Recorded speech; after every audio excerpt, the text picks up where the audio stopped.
Hey guys, I want to do something new. I'm going to start doing a video blog, and this one is going to be about the 1987 season of WWF Superstars of Wrestling, the entire TV season from 1987. Now, I'm not going to be doing it every week or every other week. You know, it'll just pop up whenever it pops up. Actually, I got the set from a very cool guy.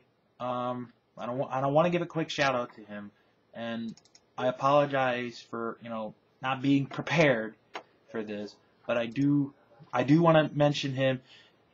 Kenny Slater, thank you for hitting me up, telling me about your DVDs and the wonderful selection that you have. I can't thank you enough, and I'll send you an email with this clip of the video. One of the people that I buy, DVDs from, like old TV shows, like a Superstars of Wrestling. He's up there in my top 2 now. So anyway, let's talk about it. Basically, I'm going to cover the first 3 episodes of 1987 of the WWF Superstars of Wrestling, and really, I'm going to keep in comparison of the storylines and how the programming is back in 1987 to today. So the first one is the best of 1986. Basically, it's a clip show. Don't have to worry about that, although some of the wrestlers do give their New Year's resolutions for 1987, and a lot of them include winning the championship. So, boy, how disappointed would a lot of these guys be that they don't win a title in 1987 in the WWF. So basically, first show is a clip show. Don't have to worry about that. Second show, actually the first show I should mention, by the way, that first aired January 3rd, 1987. So it was aired on the same day as Saturday night's main event with the big cage match between Hulk Hogan and Mr. Wonderful Paul Orndorff. So anyway, let's move forward to the following week. January the 10th, 1987 is when this episode is shown, it's aired. And one of the things about the old, of the beginnings of Superstars is, in the beginning, they never mention where the show is being held. They never mention where the episode is being, been taking place at. Unlike, say, 89, 90, 91, where they tell you where it's from. And that's one of the things I think that today's WWE does, is they always tell you, where the show's going to be held. So, that's a plus. So here, you sort of had to guess, where it is if you weren't in attendance that night. Okay, so the matches that were on here, and yeah, these are a little bit of spoilers if you ever do plan on thinking about watching these and buying them. It starts off with Junkyard Dog, George the Animal Steel, and Billy Jack Haynes in a 6-man tag. Well, that's quite a 6-man tag right there. Anyway, they beat the team of Frenchie Martin, Mike Luca, and Tim Patterson. Then they do a update on Mr. Wonderful Paul Orndorff and Bobby Heenan. Hercules beats Alex Knight in less than a minute. Jake the Snake Roberts beats Billy Anderson. Referee was Danny Davis for that match. A non-title match. The Iron Sheik and Nikolai Volkov defeating the British Bulldogs via DQ. Danny Davis disqualified. The Bulldogs for outside interference by Matilda, who was never got in the ring. She was just chasing around Slick.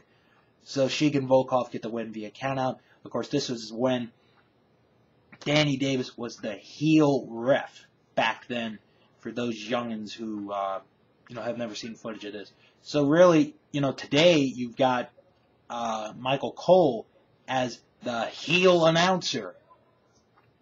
Yeah, I'd rather put my money on a heel referee than a heel announcer any day of the week. And I'm not doing these in order. I'm just sort of reading off notes from the computer, so pardon me with that. Piper's Pit, guest is Macho Man Randy Savage and Elizabeth. And Savage brags about, how he put Steamboat out of action forever. He had the WWF, action figures, the plastic ones, which were sort of clay-like. If you have one, dig them out. If you don't, go to eBay. You'll be very interested to see how, different they are, the action figures of the first series, in the mid to late 80s to today.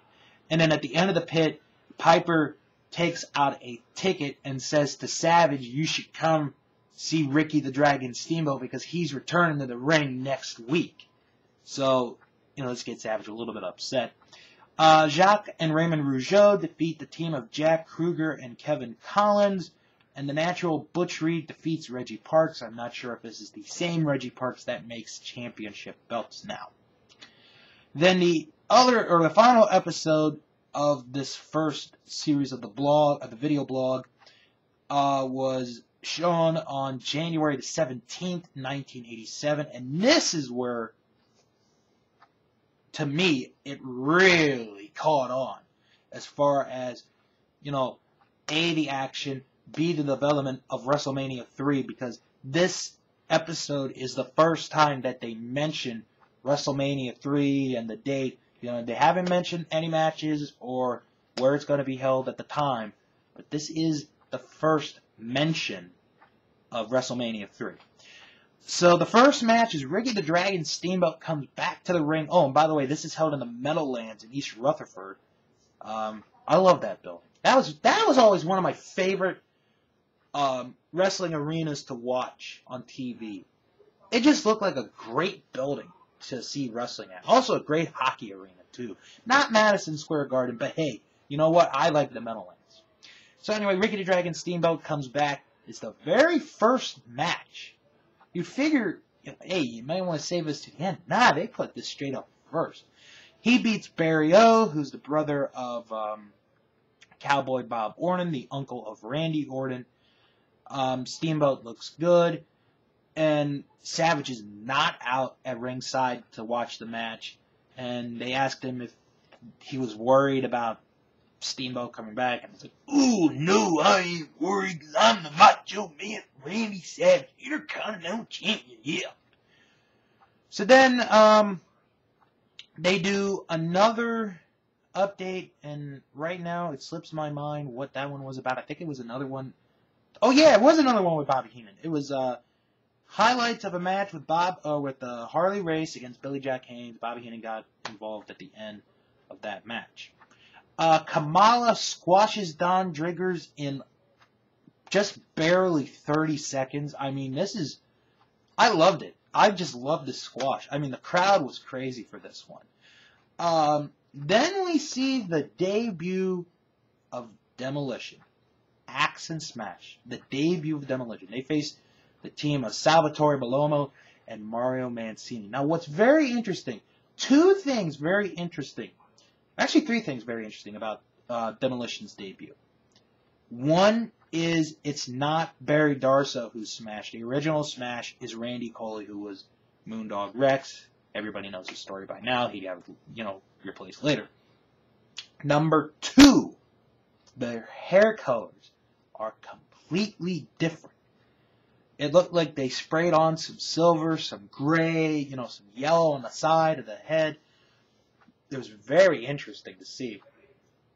And finally, the third one is their face makeup. It wasn't, like the silver and red or silver and black or, like the black and silver. It was all these different colors. It was black, yellow, blue, silver, all these weird colors that you'd mix up and you'd figure, it's on Demolition? Yeah. And then we get to yet another Piper's Pit, where it's a trophy presentation honoring Hulk Hogan as being the WWF champion for 3 years at this point in time. Jack Tunney does a little presentation. He got this big trophy. And then all of a sudden, in the middle of Hogan's speech, here comes Andre the Giant.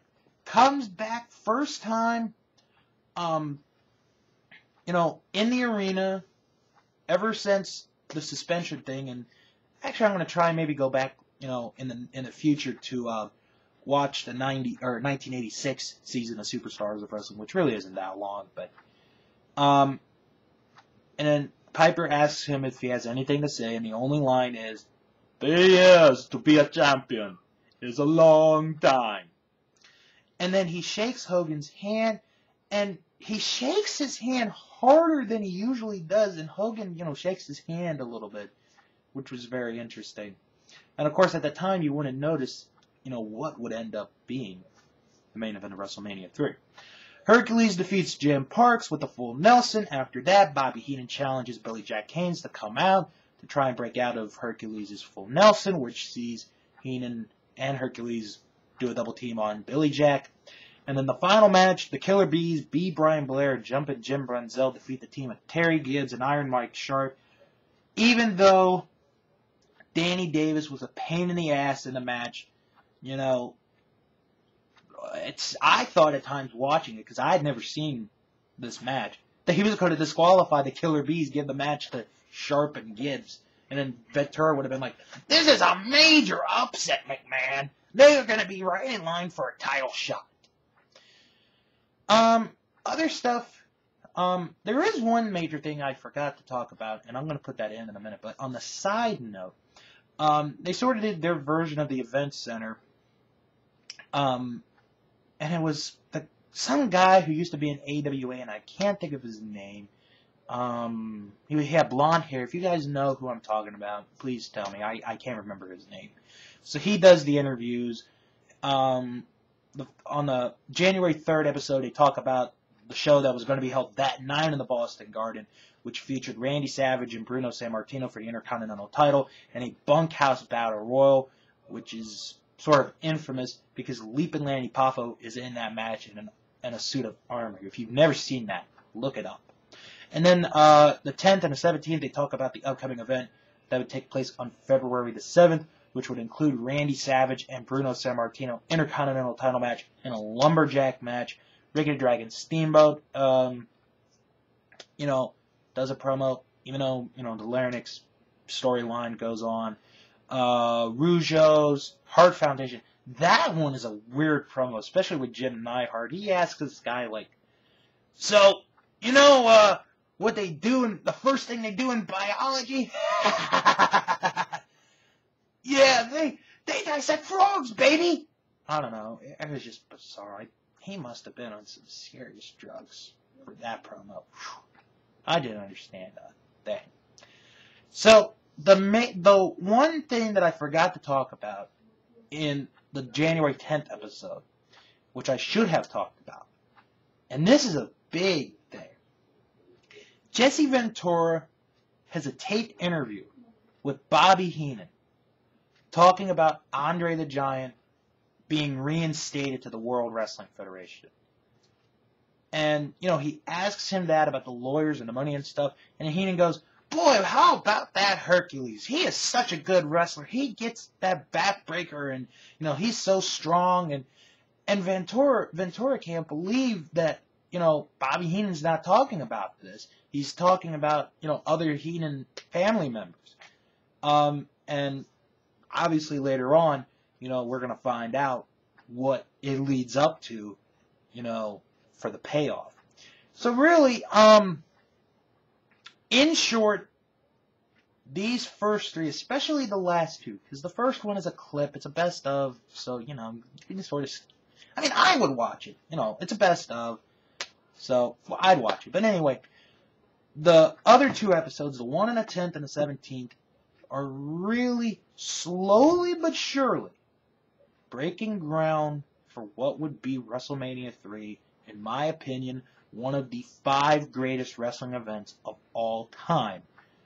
And these two episodes, especially January 17th, is the beginning of the breakthrough of setting up the matches that would be WrestleMania 3.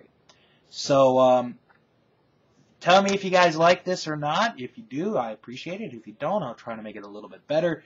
I will be doing these more in the future, like I said. as I said in the beginning, I'm not going to be doing one every week or every other week. It's just going to depend on when I get the chance. And I'm hoping to do a lot of these during 2011 because these look very good.